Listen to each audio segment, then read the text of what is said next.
afternoon, ladies and gentlemen. Welcome to another exciting Propagandacaster. I'm your host, Imperial Dane, Master Propaganda Hero Psych, Defender of the Fatherland, your Lord and Master. Off here to 1 vs 1 on the road to Kharkov. Between the south, you got Zerg 1111 fighting for the Wehrmacht, Germany, Deutschland. Taking on the role here of the Panzerlehr Panzerdivision west north, you got ScreamingMinnie, he who howls eternally at the moon, fighting for America, freedom, democracy. The 1st Armored Division, tasked here with destroying the Panzerlehr in the area. We got elite troops immediately for Zerg with infantry, Panzergrenadier and Panzer bulletins versus minis, heavy cavalry, infantry, and airborne company with tank and infantry bulletins there as well. Zerg here, I imagine going for elite troops versus the Americans since it is pretty efficient, gives you the stun grenades, which is generally a want versus riflemen, so it's sort of just make them less inclined to just run straight at you, since otherwise in most cases riflemen will run straight at you and right up to you. Since they have a 50% DPS bonus of your grenadiers there, or difference there. So usually anything that can sort of incentivize them from running at you tends to be sort of favoured. In this case, stun grenades. Note that here the Zerg is playing very aggressive with his MU-42, highly aggressive. I mean, he's just sending up the east side there with absolutely no clue what could be waiting for him. That is pretty ambitious there by Zerg. And meanwhile, those ScreamingMinnies focus on the western side here. Looks like it's going to try and push for the fuels. So in this case, Zerg could be rewarded theoretically if we push it far enough, but like if the machine gun does nothing, he's going to get punished because it could be, doing more here and or at least more there by actually grabbing territory. But so far it's just parked there. So I feel like Zerg might have gone a few steps too far ahead in the mind games department and overlooked some other potential options that could happen. I mean, he's still doing nothing with it. Hopefully he hasn't forgotten it. So if any Americans coming, I was supposed to arrive any minute now. Any minute. Any minute, yeah, come on. Oh, scheiße, they're not coming, are they? Tank shot by the victory point. We can note he's taking a very deep flank. He's anticipating there's a machine gun, but there isn't. So he's going to try and sort of get off a deep flank here by basically just sort of taking the long route here, creeping up through the terrain, and that way sort of appearing behind the enemy if possible. So sneaky set up there by ScreamingMinnie, second M4 moving out here. Other MD4 now staying a bit further aggressively here. Now they're going to just go on the way there for Zerg. Again, is sort of probably getting a bit paranoid by now. Where are the Americans? Where are they? They're not exactly the type to sneak about, so the Americans, they're too fat. I mean, have you seen them? MD4 sending up here. I mean, it'll defend against most points, but it has a pretty big blind spot around the fuel point. So there you go. Mini sneaks up there. First engagement up north. Rifleman does an MD42 here. Flanks exposed. Pioneers might be able to cover it up with maybe some grenadier support. The promise there's not a lot of support otherwise. MD42 they're doubling back. Rather than there's a press moving ahead down the south, grenadiers versus reasons. MD42 will be able to deal with the rifle here by the munitions. And there we go. Some intense skirmishing here and there. We got the mortar out here for ScreamingMinnie to counter their machine guns. Of course, now sees that Zerg has 2. So, of course, a mortar in this regard is a really good choice for Minnie to counter. But I definitely like this sort of initial attempt sort of outmaneuvering Zerg. Though, again, it got countered by Zerg. Countered, but certainly ran into some issues when Zerg wasn't playing the way ScreamingMinnie had anticipated he would. Partly because he was focusing himself on trying to counter what he saw as ScreamingMinnie. So both players basically end up in a slightly weird situation because they're basically trying to counter the usual moves the average player would make on this map, which is sort of funny. Smoke screen down there, very good. I mean, this sort of feels like, alright, I'm going to attack here, I'm going to lay down a smoke screen in anticipation, and then the machine gun moves up into it. Maybe just through the episode sword, I don't know, but still, it sort of feels funny. And they're sort of just playing right past each other. That's sort of a part that just for some reason amuses me greatly. Like, again, they're so tuned into each other's game in some way that they're misplaying in the sense because, again, they're playing around each other. And they're sort of just swinging past each other. It's amusing. I'm sorry, I'll stop.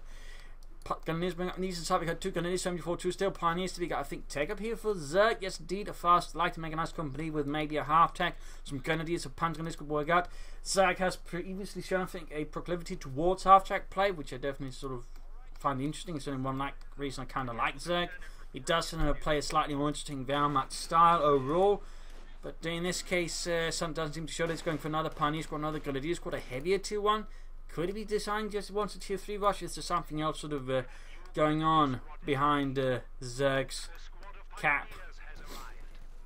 Rifling up, M42 covering up here, catching the Yankees out in the open. How do you like those, Yankee Doodles? I don't think that's what it means. Shut up, Fritz. I'm trying to sound cool here. You have an MG42, Ludwig. You don't need to sound cool. You killed the Americans. Rather than there being suppressed communities moving up, we got a lieutenant out here, so fast tech there for Minnie. Obviously stand it there. 50 cal following up with the ScreamingMinnie as well. It's going to help deal with some all of Zerg's infantry. Zerg yet to take up, which is why you figured to go for that additional Pioneer squad so it doesn't have to retreat the other one. But there you go, mortar out in the open. Firing at the previous position. In this case, Minnie a bit too slow. At the same time, Scram's going to need to fall back, but they're taking heavy loss here from the lieutenant up close. MD42 doing what it can, and there you go. Mortar assaulted by the MD42. Pioneers moving in, forcing away the mortar. Very good. Hit the Coh point. Maybe lay down some mines on it, except it doesn't have munitions. Lieutenant reports by MD42 Grenadiers. So far, Zerg is leading nicely, and he's building that like a mechanized company for Germany. For victory. Endsieg. Yeah, I'll stop. Pioneers versus the Echelons, M1 carbines. There you go. The MD42 sounds off again. A hell of a bark there from the MD42, also known as the Hitler Siege by the Germans, or that is Hitler's violin. Fun fact. The Americans called it, I believe, Hitler's buzzsaw. Overall, it got very much attributed to Hitler for some reason. The Germans did something similar with the Coh2, which they called the Stalin organ.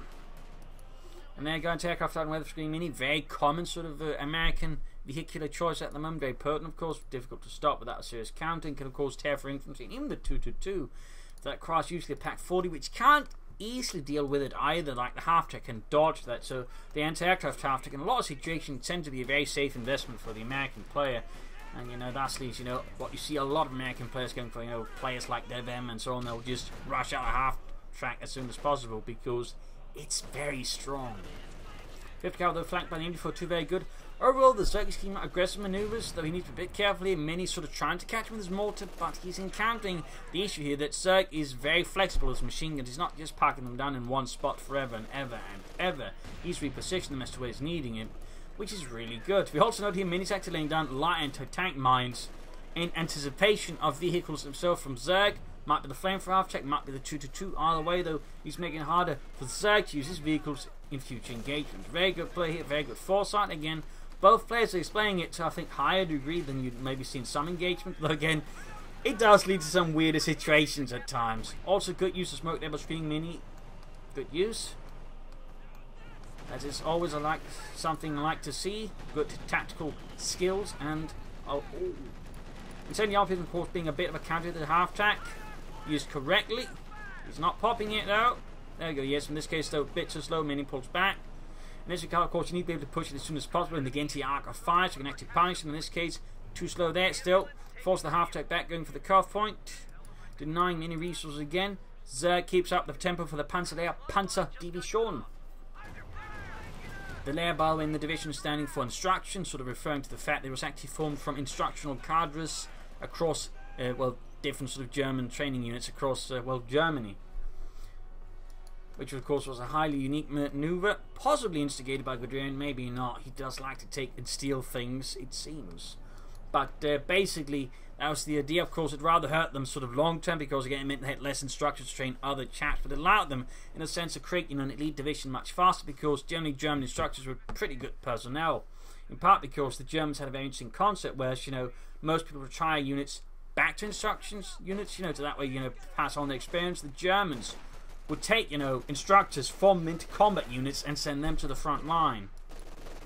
Fun fact, so you can have infantry layer battalions here, or Panzer Grenadier battalion layer, or artillery layer units sort of fighting here and there. For example, there's an artillery unit, I think they fought like around Anzio, and with the Americans, so they're probably, I think a pioneer layout unit that fought in Stalingrad. So in that way, some interesting bits there. And certainly I think highlights some of the more interesting parts of the German doctrine. But so far, so it keeps Minnie sort of off foot on the defensive here, again playing very aggressively, very flexible. Machines going to note they're sort of being repositioned. He doesn't keep them in one spot for any prolonged period of time because he knows that's a good way to get, mortared. Plus, of course, it keeps Minnie sort of more off guard, forces him to be more careful, and has a better chance of catching him off guard in general. So overall, keeping the machine guns flexible, maneuverable is really good. In this case, of course, he has to still keep moving. It's about to lose it here. High likelihood it takes it out with the next hit, but Ooh, really close there. Almost lost the MD42. Highly risky there by Zerg. Could call in some Stormtroopers. He could also call in the Pack 40 or go for a second 2-2, which could increase his chance of then rushing the half-track and taking it out. But even then, it's going to be a bit tricky. There's also the theoretical option of taking up fast and pulling it. As for Minnie, back in his base, we got weapon racks on the way there. At the same time, he's not got as much fuel, so he can't easily pull from again. This is partly against Zerg's aggressive tactics. It has ensured that Minnie is very much far behind. Even going with the half-track gives him some, you know, edge here. He's not going to be able to even full up with a tank, which is what most American players would actually like to do. So this is really paying off in this regard for Zerg for now, but it does require that Zerg pulls ahead and keeps up with the advantage. Otherwise, it's all going to fall apart very fast. Machine gun bunker actually up to defend the western victory point. An interesting choice there by Zerg. An interesting choice. Oh dear. I disengage you with the 2-2-2. This is sort of situation where you need either a deeper flank or another 2-2 to really deal the damage in. Also, an option with Stormtroopers actually harass you. Go for the fuel point directly, force him to pull back, force us to deal with that. Minnie here now going for the Coh point. He wants to return the favour there to Zerg, having been very much in the defence of his home to turn things around there. Good move. He got more BRs up for the rifle, increasing their firepower versus those goddamn Nazis. Just opening up the lieutenant out in the open. Noting Minnie has yet to go for the doctrine, yet to make a decision. Zerg can go for the Supreme Corps soon enough. Or Unterstützungspanzerkorps, which doesn't really make sense. Or Panzerunterstützungskorps. I mean, either way, like...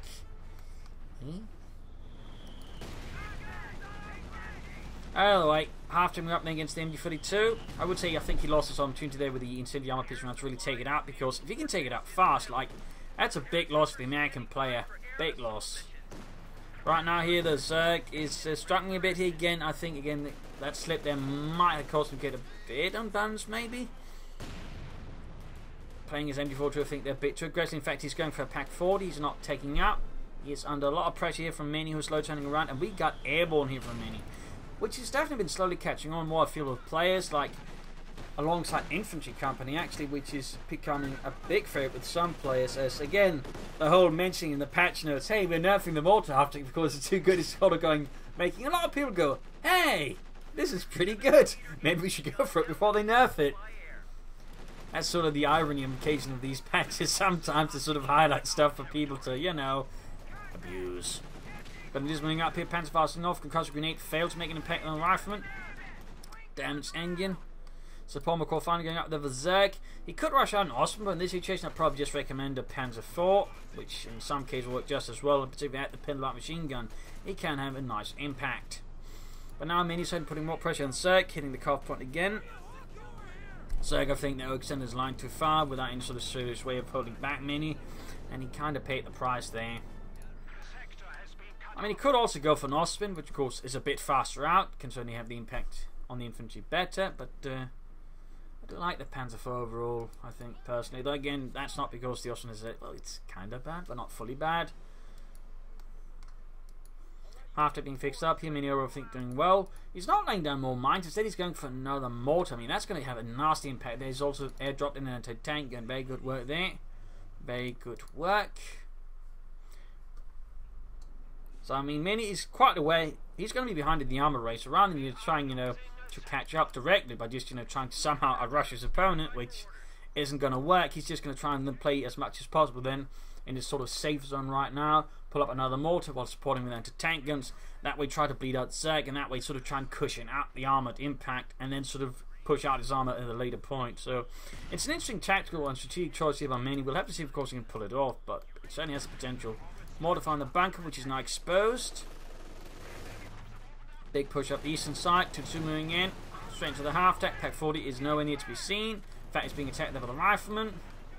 Not so good there by Zerg. Not so good. Fifth company up the Grenadiers. We got the Osprey almost down there for Zerg. Almost. And they're going before doing the rifleman, gunning them down in cold blood. Grenadiers being pinned down to the ground. Half-tech, we need to get the Pack 40 up. Then we got the Osprey out there. We got the Osprey out. We got incendiary piercing rounds. So it really wants those Yankees dead. And up north here, Grenadiers fend off the lieutenant with a concussive grenade that is thrown way too close for comfort. Anti-tank, and they're dealing with the bunker, but that actually means the Osprey has free to go elsewhere and could, for example, deal with a half-track. On this case, rush the anti-tank and wipe it out, and then go for the half-track if necessary. That's actually not a bad idea at all. Could completely undermine Minnie's plans for defense against any armor. In this case, a bit of pathing issues. Or pathing a wonk. In this case, though, he actually could have taken that, but for some reason ends up not finishing it off. They've got a Stormtrooper squad, which might just help. But I do think there's actually a lost opportunity for Zerg. He could have gotten the anti-tank, and he could have stolen it and turned it against ScreamingMinnie. Instead, he's actually allowed to get away. That feels a bit unfortunate there for Zerg. It's definitely not good. And a good relief there for Minnie. Had he lost the anti-tank, and he would have been a much weaker spot here versus Zerg. Being able to keep the anti-tank in one spot is really good, because the thinking about the M1 anti-tank gun is it has a 50% higher rate of fire than any other anti-tank gun. While it has lesser penetration, it doesn't matter so much versus medium armor, meaning it's really good at destroying German medium armor. Like, it can really do a lot of damage to, like, German tier 3, which I think a lot of people tend to forget. So this is going to be a bit of a problem there for Zerg, and he really should have just prioritised nuking it and stealing it, because stealing it would of course meant he had more firepower to bring to bear versus any of Minnie's vehicles or armour. The 10 pulling up against infantry in the centre, tearing into them with murderous abandon and glee. Flak Panzer fixed up again, and to tank and is awfully close to the front line. Not reinforced, not healed.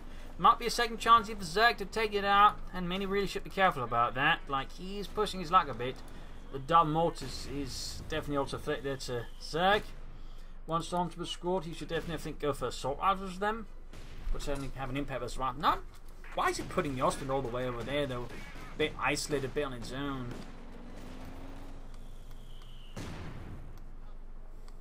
But there you go, fresh force moving up the eastern side. Stormtroopers, Grenadiers. Bazooka teams up there for the Americans.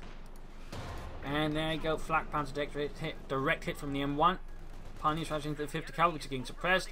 German infantry moving up the east, continually advancing. Closing on the assault rifles.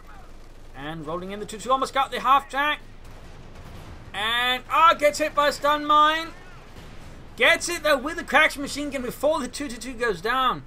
That was close, that was really close. But he did get the half track, that's going to be a bit of a loss there for Minnie. But he's still got the anti-tank gun right now versus the Osprey, and that is his biggest asset as he techs up. And he has gotten the tank, he actually shouldn't go for Sherman. Also, Zerg shouldn't be bunching up. You should at least have one unit, I think, just moving straight for the fuel point if possible. Instead, it's giving Minnie too much time to just coordinate a more easy counter-attack here. And he's going for G for defusing the Stormtroopers, which I personally feel is a waste. I know some people swear to it, but at this point, you're just making a Grenadier squad that is slightly better than your average Grenadier squad. Rather than just, you know, an amazing Panzer Grenadier squad with the capability just really murdering stuff. Lost MD4 to the big mistake. Ultimately, the Osprey needs to deal with units with bazookas inside of a house is pretty risky. Like, that is not where the Osprey excels. Got the second Storm Squad. He's going for more G40 fleets. He should at least gone for one with the assault rifle field. And Minnie, they're going for Sherman. Zerg, though, can soon go for a Panzer IV. But I would say Minnie's managed to stabilise, I think, quite nicely here versus Zerg. Flak Panzer opening on the rifleman.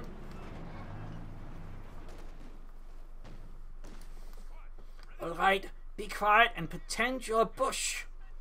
How does a bush sound? I don't know. American? Okay. I'm a hot dog. Did you hear something? No, just a bush. Alright, keep moving.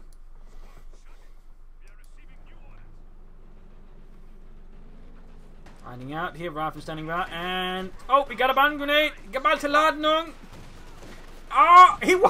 He got wiped on retreat. He was a bit too slow to retreat, and the band grenade went off the beautifully for Zerg. Definitely one reason to try and use units with ambush, like you can usually occasionally if you got the balls set off a grenade like that, which can get you wiped. So that's pretty good there for Zerg. That was some amazing work there, and I can imagine Minnie might have been a bit upset about that loss. But the trees said it was okay. Trees lie, Minnie. Trees lie. Don't worry. America in the future will work hard to kill all trees. Trust us. Stug on the way there for Zerg, hitting the northern field point here with the stormtroopers. Sherman they're rolling out here. Ish for this mini. Sort of drawing a bit around in circles. And to tank in there with Veterans who won. And there goes Stormtroopers engaged by the Sherman. Need to retreat the Stormtroopers there, but still cutting off some mini fuel. Very good. It's good. And Lieutenant caught by the Flak Panzer. Die Flak Panzer. Das Flak Panzer? Der Flak Panzer. German grammar now was my forte. I can sort of pronounce it well, but when it comes to the grammar, I'm pretty sure I'm making my German listeners' ears bleed. Flak Panzer good to go. We got the MB-42 moving out, and we got paratroopers here for ScreamingMinnie. Screaming Eagles for ScreamingMinnie. Need to retreat the MD-42. I'll never see what he may upgrade to, but it would be funny if he went for Thompson and then used the tactical assault ability, whereas Zerg decided to forgo that ability because, as Dave has shown, tactical assault on paratroopers is absolutely amazing. It is absolutely amazing. There we go, he's trying to flank about here. In this case, it doesn't quite enough force and gets caught here by the 5th caliber. And the Sherman pretty much thwarting Zerg's flank attack there. He's going for the Thompsons. Now Minnie just has to go for the tactical assault ability and wipe the unit just once. Pack follow the wipe. Bazooka find the Osprins. It's only starting to struggle a bit here versus Minnie. He's running into more and more issues here. Student upgrade with a pin up machine gun.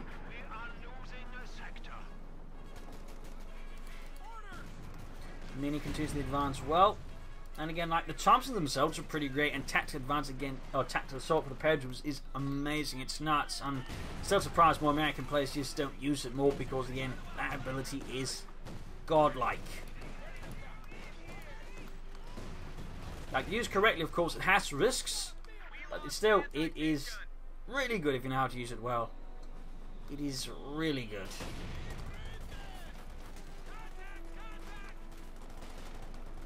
And there you go, right there off proper cover for the Pack 40. Wiped here by the paratroopers, Sherman in as well. Need to get the Stug up there. Of course, the M1 anti-tank and providing cover fire might make it a bit difficult here. You can actually go for Stug's number 2 very soon. You probably should do that. 2 Stugs would be a very big threat here to Minnie's Sherman tank. Paratroopers, they're taking heavy losses. Stug shoots and misses. Comes up in the 50 cal out in the open. MB-42 moving up. Grenadiers moving in as well. Bit of skirmishing up here. Stormtrooper versus the Lieutenant. Pops into the house. A lot of action here. And Lieutenant being gunned out in the open by the Stormtroopers.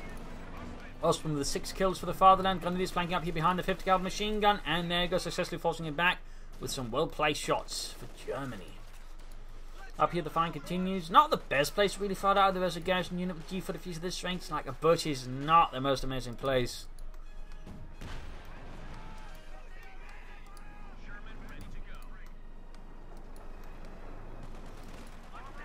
Grenadiers moving ahead, Sherman opening up. Victory point wise, Zerg still enjoys lead here versus ScreamingMinnie, but that's about it. He's not going for the Stug. Oh, there we go, he's going for the Stug. But really, he should remember to add pivot machines to the Stug. Like, they actually add some damage, and if you got 2 Stugs, they can actually lay down a surprisingly large amount of damage. I mean, they're basically sort of a German LMG-42, but with good range, and get 2 of them for 30 minutes. A total of 60 munitions, you can actually lay down some good fire versus infantry. So, I mean, there's generally not a reason not to go for the MG-42 on the Stug. There's a reason, you know, not to. Fun fact about Stugs, but late war models, but actually have a similar setup like the Hetzer with a remote control. Well, all-round fire is actually what it meant, Rundumsfire, sort of where it can be fired from inside the Stug. Fun fact.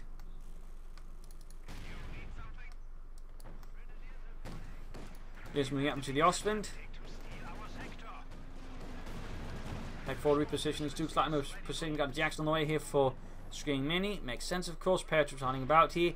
In the ways they can actually sort of ambush any units trying to get around there and just murder it with tactical assault if possible. Definitely a nasty setup there by ScreamingMinnie. Second Stug out. Second Stug out. But the eastern side is actually surprisingly limited. They're just trying to push ahead. They probably could actually, I think, outmaneuver ScreamingMinnie nicely. That is with sufficient force. A lot of machine gun fire on the right from there, and there we go. Petrolect starts to advance to forgo the ambush position. There you go. Up close with the Grenadiers. No tactical assault there, in this case too late, but still, almost took out the Grenadiers. Had he actually been able to time perhaps a bit better, there's actually, I think, a small chance he could have wiped the Grenadiers, to be honest. And there you go, caught with the Flak Panzer Stuke nearby as well. Still no upgrades for any of the Sturmgeschütz. No upgrades at all. And you're folding up in the Lieutenant out in the open. Stormtroopers there hiding in the same position. You got to be careful not to repeat your same trick like this too many times. You're planning cat catch onto this. It's actually something Napoleon said. You know, that's some older wisdom from the French. And taking up in the Stuke misses though. Stormtroopers suppressed with the 50 caliber, and the Sherman was in here for the kill. Jackson is also mobilized now for Minnie and the 2nd Armored Division here versus the Panzer Division. Almost getting the Stormtroopers, the Stuke moving up, shoots, Panzerfaust, and there we go. Almost got the Sherman here. Osprey moving in as well. And Sherman down. Pop smoke though, pop smoke. Nebel. Good. And here in the south though, rifle flying in, Stuke need to fall back. Actually bounces a shot from the anti-tank at max range. That is clearly why they decided to nerf it. Anyways, fall back with it. And there you go, took 2 penetrating hits afterwards. Get it out of there, Zerg! Zerg! The Stuke! The Sturmgeschütz! It's under fire! Stellungswechseln! Anyways, troops are healing reinforcing. He could maybe consider another Ostman then, so let's have 2 Ostman and 2 Stukes. Here versus ScreamingMinnie. They need to be a bit more careful here.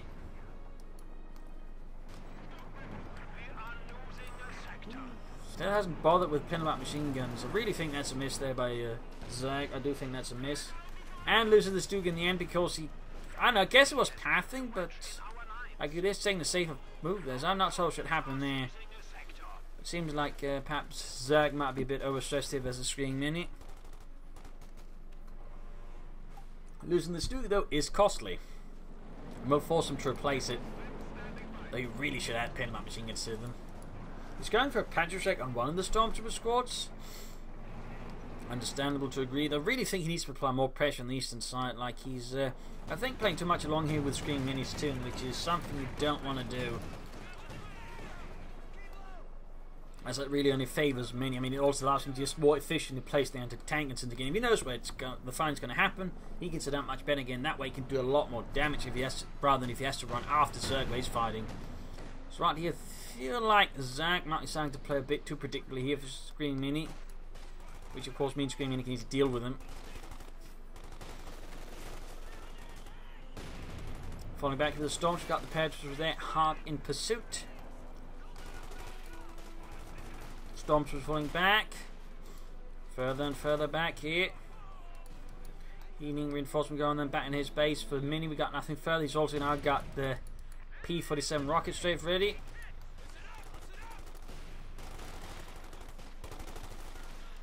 Patriots moving up here against the Stormtroopers. Need to fall back, need to fall back.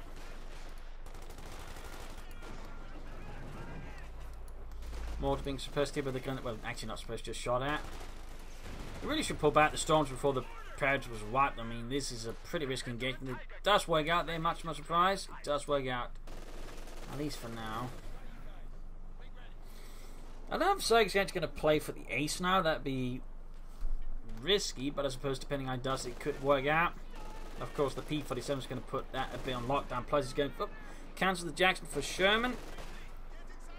Cancels the Jackson for Sherman. Victory point right, also now much closer between the two. Grabbing the eastern victory point here. Stormtroopers themselves up. Very good. But the fact he's not going for anything else now, I think, would indicate that Zerg is playing for the Tiger Ace. It's either that he's for some reason thinking about taking up for tier 4, in which case he should be doing it a lot bloody faster. And he really should add a pinlock machine to that Stuke.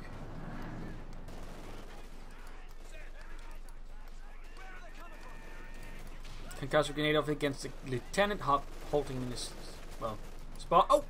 Almost got the 5th caliber here, and he gets so... Oh, doesn't get away, but he can't capture it. He can't capture it. He doesn't have the immediate force to do so, but still, If he can steal that, would help out a lot here versus the remainder of ScreamingMinnie's infantry. Should keep up the Stormtrooper pace in the east again. I feel like Zerg is not applying enough pressure here on this part of the map. Like, he's just fighting too defensively around. He's not trying to wrest control the match here from Minnie. I do feel like that's getting Minnie a lot more time to just choose an attack, and again getting Minnie time to recover, which is definitely not what you want to do. Now he does go for the Panther 4 now. Actually, I'm not sure that's a great idea. I think you should be considering another Stookie to have a better chance of dealing with a Jackson and the other armor, but instead he's going for a Panther 4. Not my favourite bet, if to put it mildly, not my favourite bet. Recruit the 50 caliber there. Stormtroopers hunting it out.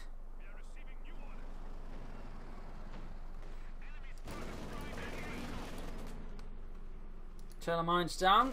Could have probably benefited from those sooner when you actually had more control of the map, but better late than never, I suppose. I mean, they can still have a big impact here versus ScreamingMinnie. They can still have a big impact. There you go, Panther 4. Will he upgrade that one with Pinback Machine Guns once the opportunity arises? We'll ignore that as well. Repositioning here because he's coming on intense fire from both of Minnie's mortars. I'm a bit surprised Zerg hasn't considered any mortars of his own to actually counter to just get some of his own let's support plus smoke support. I mean, Cold Zerg's been reasonably good at using smoke, so I wonder what could have happened here. But anyways, I'm going for the Pack 40. MD42 outmaneuvered, Sherman hit this Panther 4 nearby though. Pedro's doing as well there. So far no tactical assault there from Minnie, and there you go, Panther 4 shoots bounce off the Sherman's armor. Sherman has no issues with the German armor this time around. Shoots, misses, Pack wipe, recruit, and we got the P-47 against the Osprey and everything else here.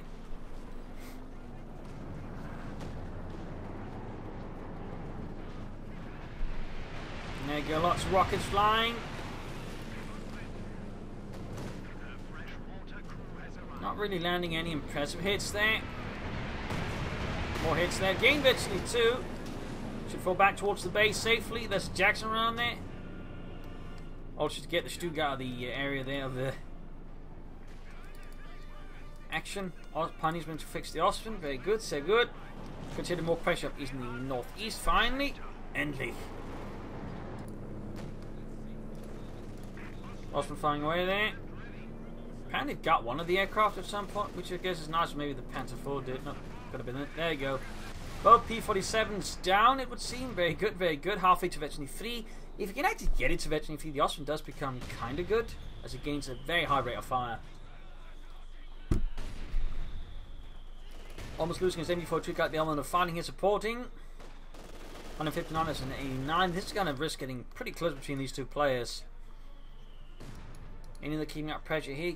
It's a bit sad that he seems to have forgotten about his smoke screens here versus Zerg. That would really, I think, make it much easier for Minnie to push ahead versus Zerg, but for some reason there seems to have been a bit of neglect here. That and just no tactical assault, which is, again, I reiterate, a really strong ability for American paratroopers, and I think really personally the main reason to get paratroopers, tactical assault. 50 cal flank there, but rifle grenades doesn't quite work out. Still no Pinback machine gun, that's still... Really should have had one. Such a waste, he's going for it. Push into the MD42 there. Nicely helped there by Zerg. Stormtroopers really should be doing more here in the east. Like, he shouldn't be just hanging out there just doing nothing otherwise. He really should be trying to pressure Minnie more. Should be hurting the resources more. He just forced Minnie to divert his attention more. Zerg might be able to go for a second Panther, in which case 2 Panther 4 supported by Stuk and Osprey could be, quite a force here for Minnie to deal with. I think actually he might be pop cap for that. No, he isn't. On the end, the Jackson, I believe, is actually yeah. He can't actually get any more armor that way. So, if he goes for second Panther 4, there's a chance he could actually pull off a strong enough attack that could unseat Minnie entirely from the map, if done correctly. But we'll see. We'll see. Lots of mortar fire though. Those mortars are wreaking absolute havoc there on Zerg.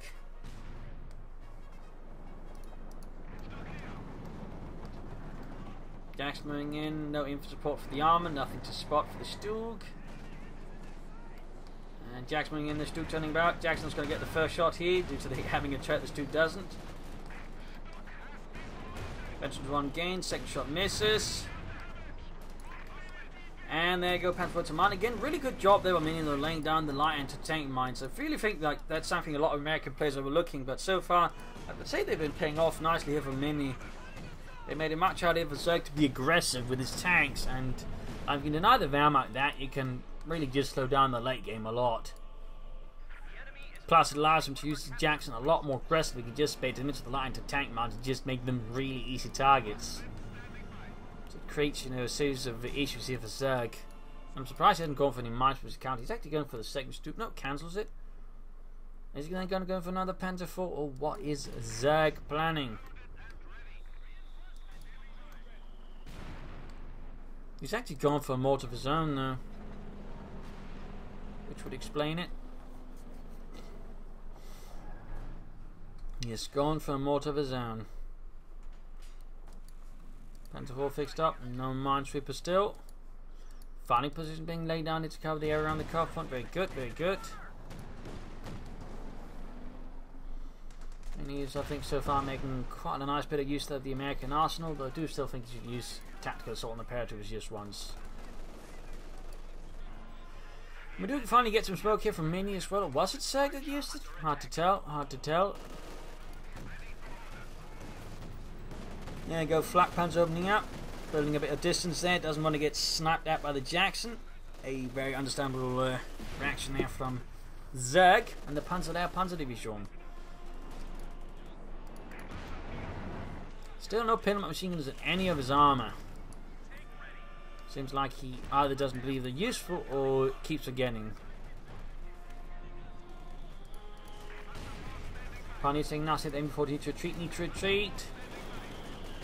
And there you go, P-47 called in here. Flak Panzer is theoretically within the zone of support, but still needs to pull back with the armour and hope the Osprey actually takes the P-47s out soon enough.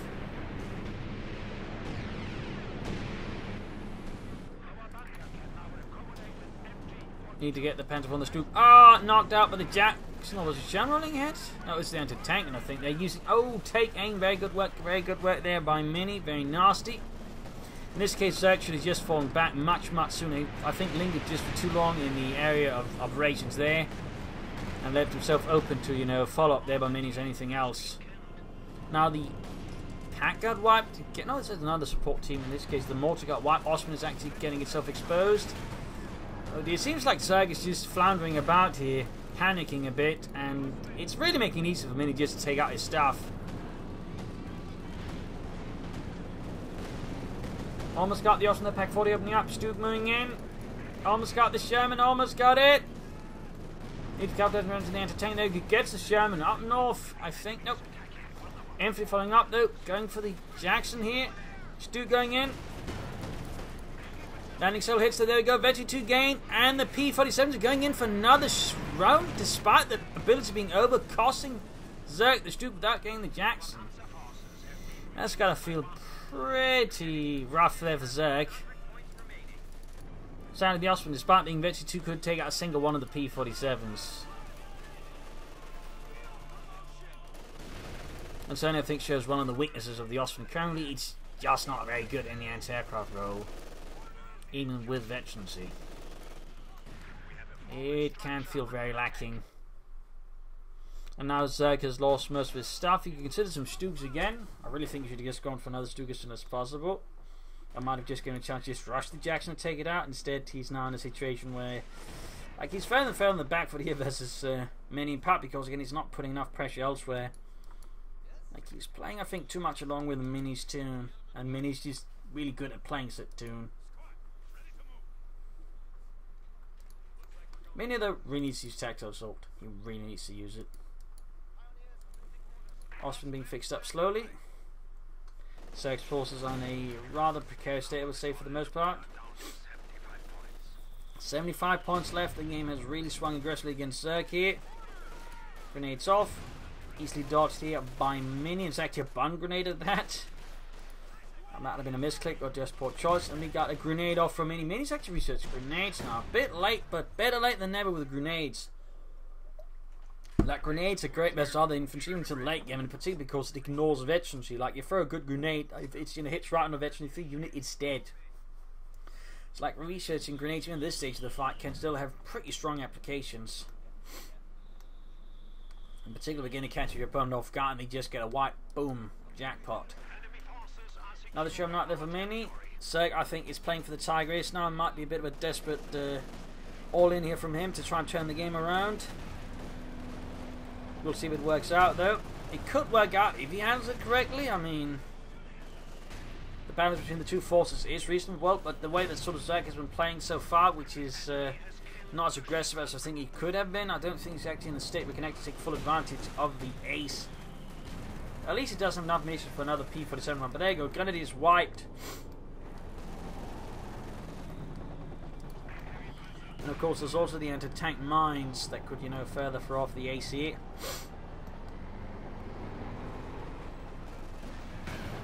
Not the best movement there. Now gets too close to the rifle. He's going to get hit by an anti-tank rifle grenade. Oh no.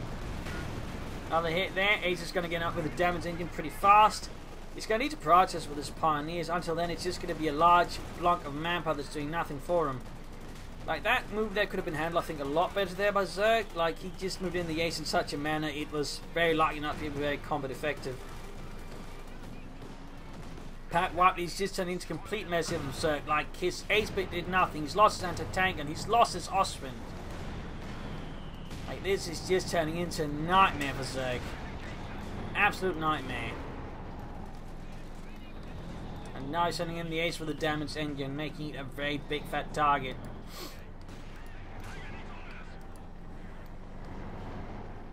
Some movement here in the east again once more from Zerg. Smoke screen down from him, I think. Yes, finally a smoke screen down, but much too late. And I think he's sending in the ace despite this. Like, he's probably realised if he doesn't do enough for the ace now, he's going to lose the game no matter what. So he's fighting with it, despite it having a damaged engine, because he can't afford it to pull back. At least that's what he feels. Tiger is taking out the 5th cover crew here. 75 is 154. Other 5th guy moving ahead here for Minnie. For America, freedom, democracy. Rather than that, open as the ace takes a direct hit there. Half the unit gone in the blink of an eye. But not before they almost wipe out Zerg's veteran for the MB-42 crew. Up north, Storm's being assaulted here by the Sherman. Dropping the Panzerschreck. Very bad news for Zerg.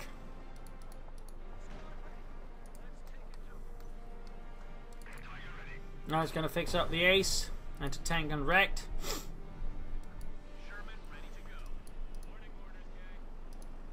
Now he's picking up that Panzerschreck. So it is a bit tricky to select. Like, you have to sort of get really close. And there you go. Now the lieutenant has a Panzerschreck as well. He's got sprint, so he's a really nasty unit now. Machine gun bunker there getting mortared. Getting reinforcement here for Zerg back in his base.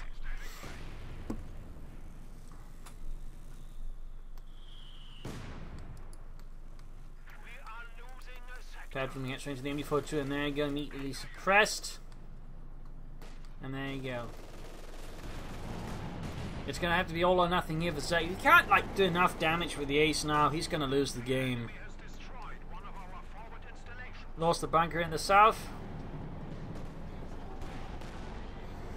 There we go, we got a big push up the eastern side where he's hoping there's at least defenses and everything else from Minnie, meaning he's going to sort of get the farthest with the ace and have a better chance to get behind Minnie's units. Lost his mortar in the south, his south is reloaded. Yes, keep pushing with the ace. Forwards, don't stop up. Yeah, that is exactly what he's doing now. He's stopping up with this. There you go. Finally moving on again. Crushing an outhouse in the process. And there you go. Direct hit on the ace. Direct hit. Oh, not ace, but the Sherman. Down to half health already. Mine hit, though. Mine hit. Tiger Ace made an easy target here by a, what is it, 10 munition mine. Panzerfaust off too early here. Still good hit. Needs to pull it with the ace. Blitzkrieg. Blitzkrieg! Forwards! Bit too late, the anti-tank opening up, eventually flee. Ah! Shot didn't quite hit, they didn't get the Jackson. Gets it, but then taking up the bazooka hits. Costing him the ace and 2 lone victory points. Minnie's remaining forces mostly intact. Zerg does not have any follow-up. He took too many losses there by the fighting position as well. Like, this is a complete mess here. At this stage, I think it's GG. I do not see Zerg in any remote way now turning this around. Like, the ace was his best shot, or one of his shots. Basically, after he went for the ace, he didn't have any options. He could have maybe pushed for medium arm and larger numbers, but he went for the ace. And without the ace, he's now got nothing. Like, you can't really recover from this at this stage. The ace simply represents too big of a loss here for Zerg. 48 points left. Another Jackson for Minnie. Another Jackson for freedom. And there goes Zerg surrenders.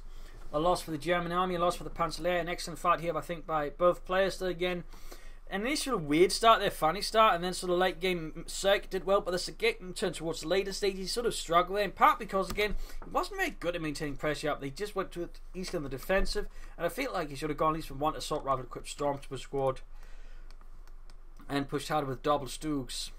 So I think there was some issues there with Minnie Zerg, but I think also Minnie that played quite well. He was good at using mines and other elements there, making him a much harder opponent to deal with, I think, than the average American player. In that regard, Minnie Reader, I think, did a number on Zerg, so really well played there, Minnie. So there you go. Hope you enjoyed this match. Hope you learned something from it. If you did, subscribe to your friends, share it with everyone. If not, send a replay of your unproductive feedback in the comment section. This is Imperial Lane saying cheers. Thank you for watching. Hope you all enjoyed, and see you all tomorrow. This is Imperial Lane signing off. Bye.